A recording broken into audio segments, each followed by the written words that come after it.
আজ করছি মাছের মাথা দিয়ে মুসুর কলাই ডাল।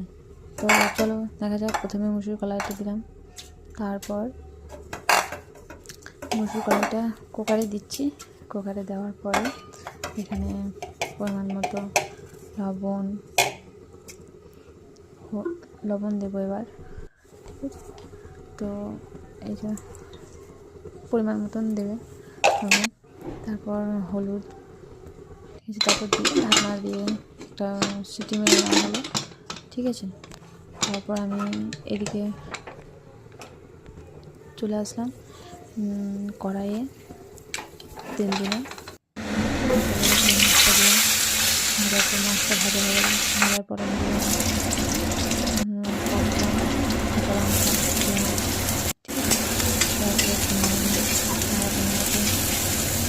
তারপর টমেটো থাকলে টমেটো আদা দিয়ে কাঁচা রসুন দেওয়ার পরে মাছ দিতে হবে। তেলটা ছেড়ে যাবে, তেলটা ছেড়ে যাওয়ার পর মাথা ভাঙাটা দিয়ে দিতে হবে। মাথা ভাঙাটা দেওয়ার পরে গাছ